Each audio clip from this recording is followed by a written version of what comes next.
Chapitre 4, séance numéro 2. Dans cette séance, nous allons voir trois méthodes qui répondront à la problématique posée lors de la première séance. Méthode pour repérer les informations et l'énergie fournie au système.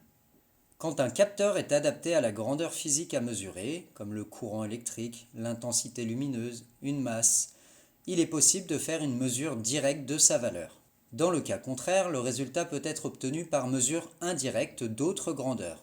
Les informations provenant des capteurs ou des utilisateurs sont transmises à la chaîne d'information qui pilote la chaîne d'énergie. Voici les différentes étapes pour repérer les informations et l'énergie fournie au système à l'aide d'un diagramme des flux d'informations et d'énergie. Étape numéro 1, représenter par une bulle le système en y indiquant son nom.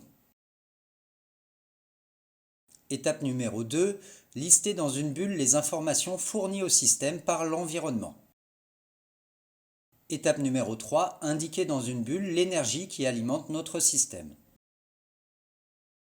Étape numéro 4, indiquer les actions, les services ou les effets produits par notre système.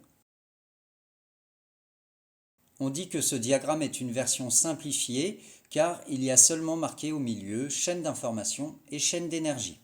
Dans le véritable diagramme, la chaîne d'information sera remplacée par l'ensemble des composants qui permet de gérer l'information dans notre système et la chaîne d'énergie sera remplacée par l'ensemble des composants qui gèrent l'énergie dans notre système.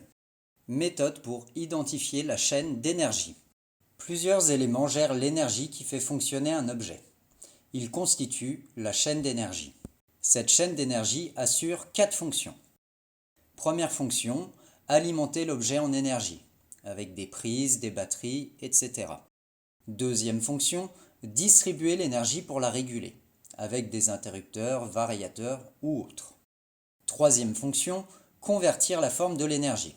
Par exemple, un moteur électrique qui va transformer de l'énergie électrique en énergie mécanique, ou une résistance électrique qui va transformer de l'énergie électrique en énergie thermique. Dernière fonction, transmettre l'énergie d'un élément à un autre, par exemple à l'aide d'engrenages, de courroies, de bielles, etc.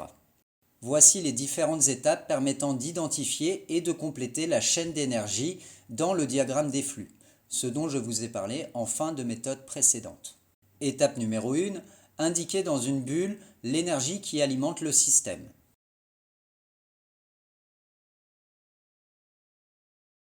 Étape numéro 2, identifier les fonctions techniques correspondant aux effets attendus.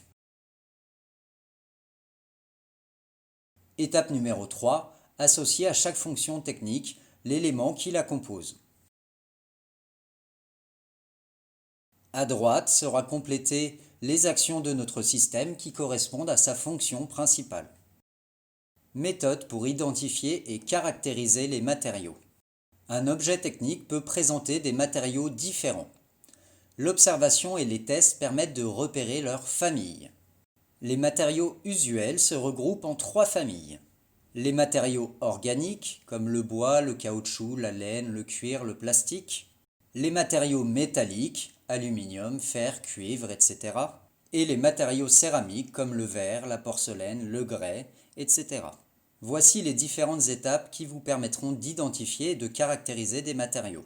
Étape numéro 1, repérer les caractéristiques de la matière utilisée pour réaliser l'objet. Étape numéro 2, placer une suite de points dans l'outil d'identification des matériaux proposés. Étape numéro 3, tracer une flèche reliant les différents points. Étape numéro 4, relever le nom du matériau et sa famille indiquée à l'extrémité de la flèche.